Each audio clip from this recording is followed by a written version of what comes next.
Hello दोस्तों, स्वागत है एक बार फिर से आपका मेरे चैनल पे लीगल है 127 पे।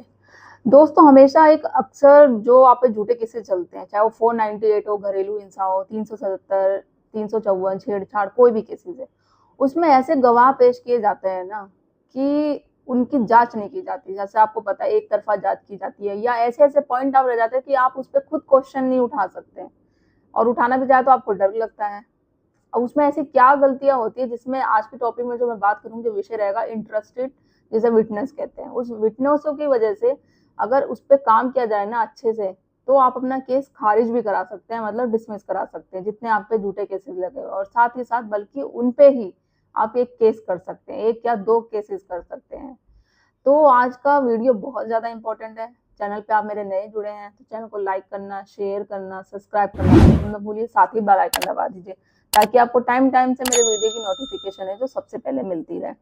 होता है ना कि जब भी आप पे केस किए जाते हैं झूठे, चाहे वो 498 हो, घरेलू हिंसा हो, या XYZ कोई भी हो। अब मान लिया जाए पत्नी ने आप पे झूठे केसेस कर तो लिए हैं, ठीक है।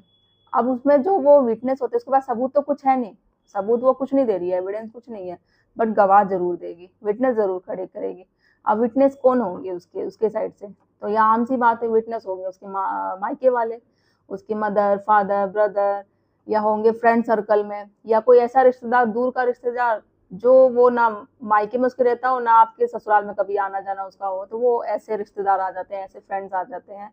तो ऐसे ही गवाहों की जो विटनेस होते हैं, तो वो गवाही मान ली जाती है, हमारे आईओ साहब एक तरफा लेके फैसला करके वो आगे पेश कर देते हैं। तो यही सबसे बड़ी गलती है, ना कोई मेडिकल होता है ना कुछ होता है। अब पत्नी हमेशा कहती है भाई मेरे साथ मारपीट हुई है, वो चीज होता है। जो मेन जो गवाही मानी जाएगी, जो विटनेस माना जाएगा, जो आस पड़ोस रहते हैं। अब पत्नी का आमतौर पे क्या कहना होता है कि मुझे धक्के मार के घर से निकाल दिया गया। चलो, पड़ोसी या धक्के मार के घर से निकाल दिया गया, आस पड़ोस आपके रहते हैं, एक बार नहीं देखा किसी ने कि आपको धक्के मार के घर से निकाल दिया, आप हमेशा यही एलिगेशन लगाते। तो ऐसा पॉसिबल है कि किसी ने ना देखा हो आपको धक्के मार से घर के निकाल दिया हो?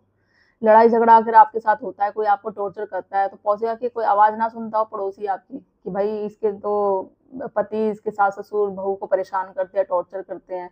आज के डेट में तो ऐसा कुछ होता है तो वो लोग खुद घर में घुस जाते हैं कि आप लोग ऐसा क्यों कर रहे हो, या पुलिस को फोन कर देते हैं कि ऐसे ऐसे घर में बात हो रहा है। तो इस चीज में इतने बड़े बड़े आरोप लगाना, इतने बड़े बड़े केसेस करना, तो किसी ने पड़ोसी ने देखा ना हो, कोई विटनेस ही ना हो, तो ऐसा हो ही नहीं सकता। मारा हो, पीटा हो, ना कोई मेडिकल होती है, ना कोई रिपोर्ट होती है, तो ये तो कोई विटनेस नहीं आता है, कोई गवाह नहीं आता। बस गवाह कौन होते? पत्नी की तरफ से उसके मायके वाले, फ्रेंड सर्कल, रिलेटिव, जो वो चाहती है वही होगा। अब एक सिंपल सी बात है, अगर आप पूछें कि फादर से कि भाई उनसे पूछा जाता है कि आपको कैसे पता कि आपकी पत्नी बेटी के साथ अत्याचार हुआ है, तो भाई बेटी आई मायके में, उसने मुझे बताया। तो अगर नॉर्मली आप उनसे पूछ लो कि उसने बताया कि उसके उसका पति या उसके ससुराल वाले उसके साथ अत्याचार करते थे, क्रुएल्टी करते थे, दहेज के लिए टॉर्चर करते थे, तो क्या आपका खून नहीं खुला? तो वो बोलेगा हाँ खोला। तो क्या आप अपने अपने अपने दामाद को फोन किया, उसको बोला कुछ? नहीं। वो बोले क्यों, फिर क्या किया आपने? मैं तो पुलिस स्टेशन चला गया, उस पर कंप्लेन कर दी, उसके खिलाफ केस दर्ज कर दिया।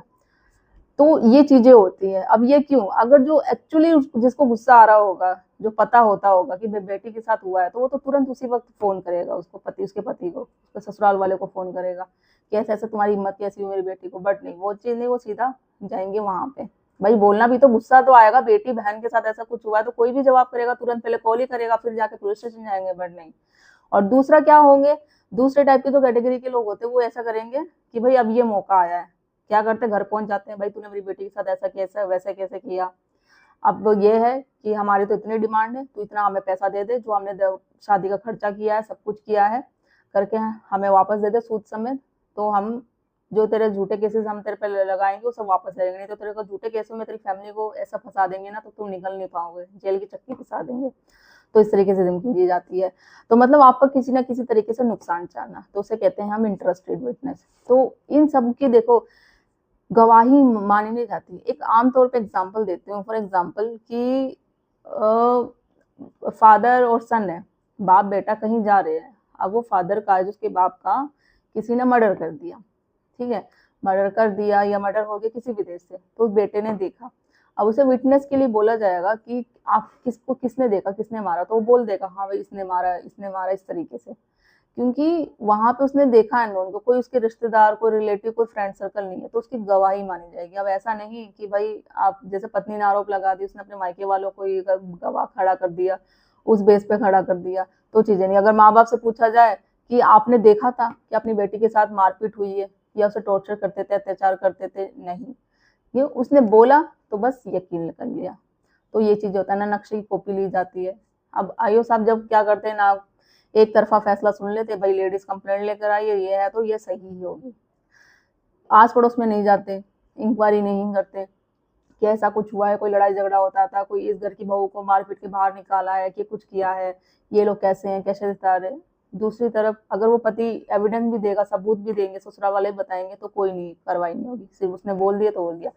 इस बेस पे आप ये कर सकते हो, जो चीजें मैंने बताई ना, अच्छे से इन लोगों पे जब आपको पता चल जाता है ना, 340 का सीआरपी केस करो, ये बहुत स्ट्रॉन्ग केस होता है। और साथ ही साथ एक क्रिमिनल केस भी कर सकते हो कि ये सब मिलके हमें झूठे केसों में फंसा रहे हैं, हमारी जिंदगी बर्बाद करने की कोशिश कर रहे हो। और साथ ही साथ आप आईओ का नाम भी ले लो, आईओ को भी आप साथ में ले लो, उस भी कंप्लेंट कर दो, उसके नाम से भी केस कर दो भाई, ठीक है, क्योंकि उसने एक पक्षीय कार्रवाई करी है, एक पक्षीय मतलब एविडेंस बनाया है, इन्वेस्टिगेट किया है, दूसरी तरफ आपकी बात नहीं सुनी, कोई फैसला नहीं किया, कोई आस पड़ोस से कोई इंक्वायरी नहीं करी, कोई जांच पड़ताल नहीं करी, अपना ही होता है ना, एविडेंस बना दिया, पत्नी ने बोल दिया। कैसे?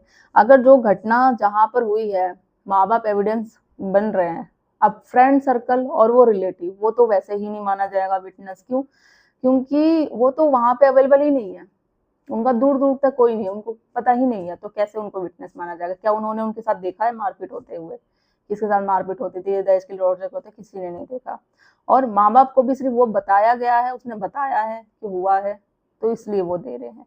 वो भी ससुराल में अवेलेबल नहीं थे, या फिर ऐसा हो कि भाई मायके में आके पति ने या ससुराल वालों ने कुछ किया, उन्होंने खुद देखा हो।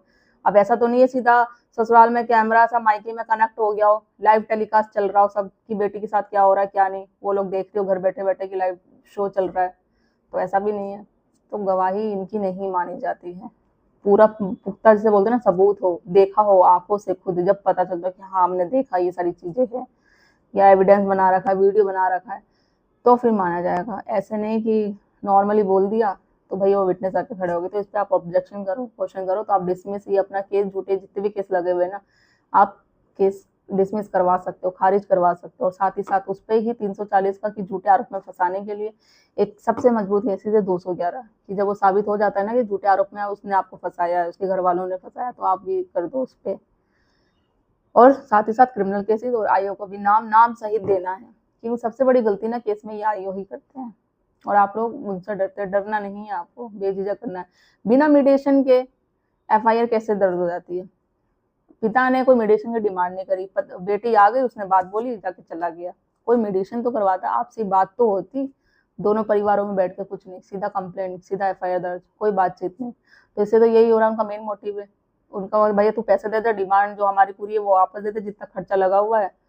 तो उसे ये अगर पूछ लो ना उसके फादर से, क्या आप यही चाहते हो कि पैसे वैसे सब कुछ वापस मिले जो आप? हाँ मैं तो यही चाहता हूँ, आप डिमांड पूरी करो, अपने रास्ते जाओ, अपने रास्ते जाओ। और लाखों में नहीं करोड़ों में उनकी डिमांड होगी। तो ये चीजें होता है।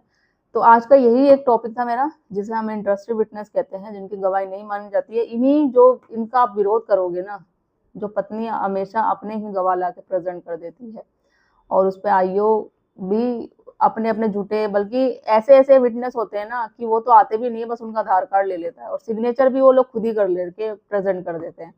और जो इंक्वायरी अच्छे से होती है ना, फिर तो उनको कोई नहीं बचा सकता। तो वो चीज कौन करेगा? आप लोग करोगे। इस पे छोटी छोटी बातें ही जो होती है ना, और ये छोटी बात नहीं है विटनेस वाली, बहुत बड़ी बात है। तो इस पे काम करिए, और कमेंट में करके जरूर बताइए कि आप जितनी मेरी वीडियो देखते हैं, क्या वो अपनी वीडियो में, आप अपने केस में सॉरी तो इम्प्लीमेंट करते हैं या नहीं करते हैं।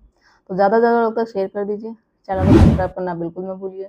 जल्दी मिलती हूँ मैं कैसे इन्फॉर्मेटिव वीडियो से, तब तक के लिए थैंक यू।